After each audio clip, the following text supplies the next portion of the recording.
Hi everybody, I'm coming at you with a review of DIY Handmade's Mecano. This is the Teddy Store brand DIY homemade, and this one comes in 50-gram balls for 145 meters total, and uh, he's wool. He is wool. He feels like wool, but he is only 44% wool, 44% polyacrylic, and the rest is polyester. So I'm going to work him up and see what he feels like. Right now he feels like wool. You know, totally traditional, old school wool. I don't want them on my skin. I'm not going to make a scarf. I'm not going to make a hat. Nothing that's going to touch my body am I going to make out of Mecano. Mecano costs €255 a ball. And they're recommending a 4.5 hook. So I'm just taking a break between the periods of the hockey game, and I'll work something up during the next period, and we'll see how it goes, what it's like to work with it. Okay, so the players aren't even back on the ice, and I already have stuff to say about this yarn. First of all, this hook size, the recommended 4.5, is way too small a hook for this weight of yarn. It's like, I don't know. It's a fight. It's a battle. I would definitely go up to at least a 5.5. Especially with all of the halo and everything on, trying to shove the hook into stitches that are that small with that much going on. It's not easy. I mean, I did it, but I don't want to do it. And trust me, you don't want to do it either. It actually looks prettier on camera than it does looking at it in front of me. Okay, I'll keep going and see how we do. Okay, so I finished a basic granny. It's tiny. Like, there's my hand beside it. That's how small a granny that this size hook made with this yarn. But I thought we'd do a little frog test and see how well it does.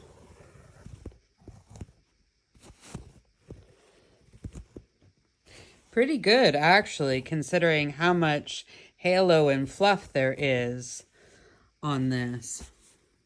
And actually, you can see it in the camera here. There's actually a very lovely sparkle. I'm a little annoyed at how pretty this works up, because it's really kind of a pain to work with. It's very, very splitty. And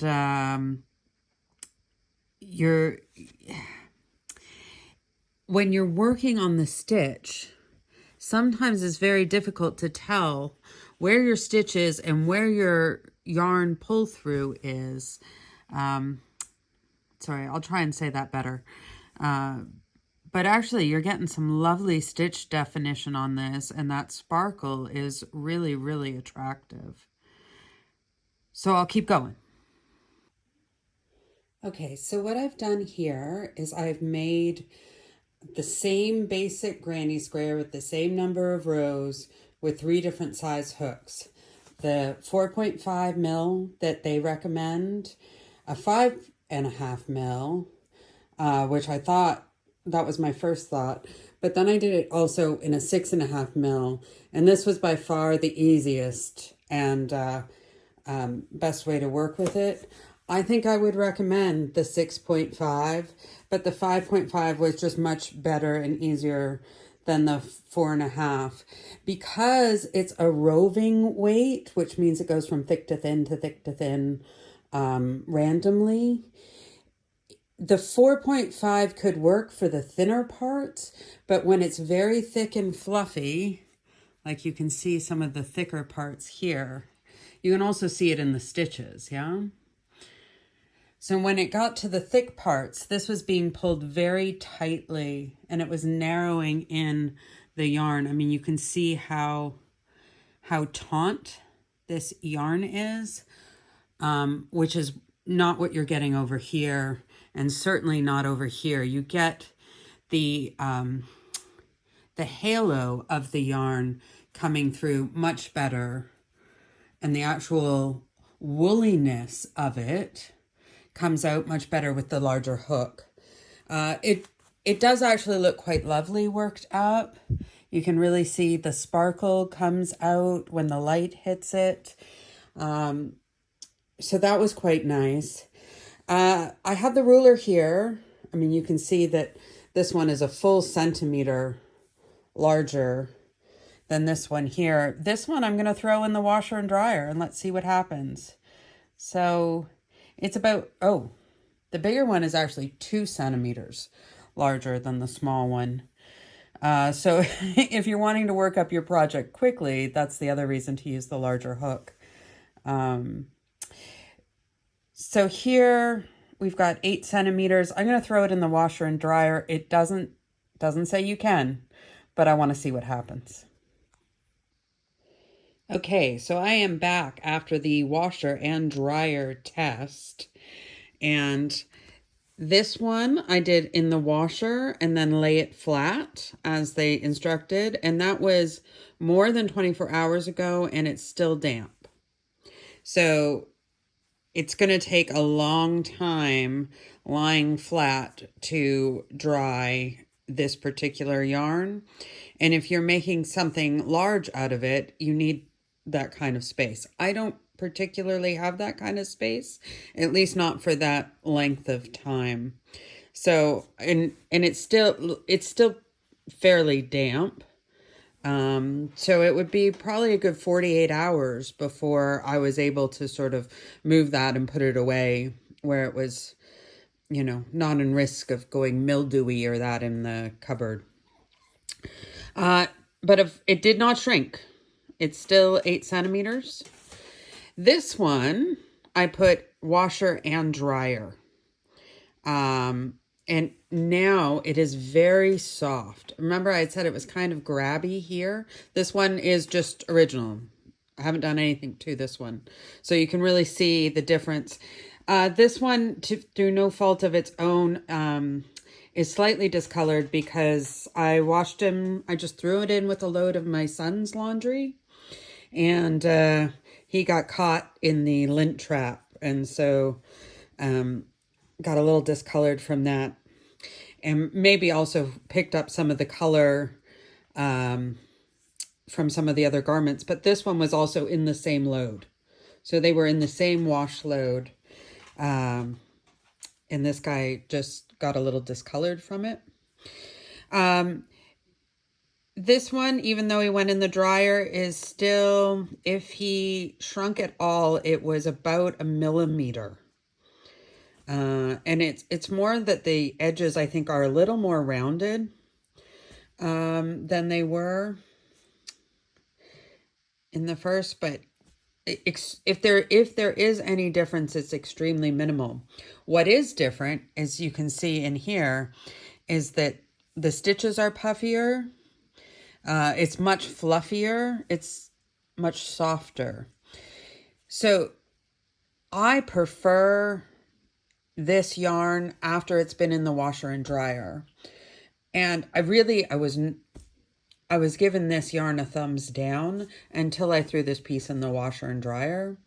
And now I would be willing to, you know, make a scarf or a scarf and a hat set out of this yarn, but I would wash it and dry it before I gifted it to someone because I particularly like this look. I just think it looks fuller and it's just so much softer. It feels like a wearable, but you have certainly lost. I mean, you can see the difference between these two in the stitch definition here versus here. And you have lost some of the character of the wool part of this yarn that comes across here, that is no longer coming across here. The sparkle stays. It's a very dull day here, so we're not picking up too much of it right now. But the sparkle did stay, and I think it is still clear on this one as well. And it also looks damper because it is duller because it's still a little damp. So this is what will happen. It of course says to do this, washer and lie it flat. But even here you can see that just from the washer you've lost some of your stitch definition. Not to the extent that getting it fluffy in the dryer does, but certainly in comparison to this, and this being the smallest hook size, I did have the clearest stitch definition on. So if you wash it at all, you're going to lose some of that stitch definition regardless of how you do it. So that is the results of the washer and dryer. I will be back with you to discuss my overall final conclusions for this particular yarn. So, final impressions of Mecano. I don't know. Personally, I probably will not buy him again. I would work with him if I go in and I find the color I was particularly looking for say, a scarf and a hat set for somebody. And, you know, I know that they have a favorite color and it happened to be in that color. But again, I would washer and dryer him before gifting that to someone. I didn't really enjoy working with him, and yeah, I'm torn, but I think I have to do one thumb down from Ellen.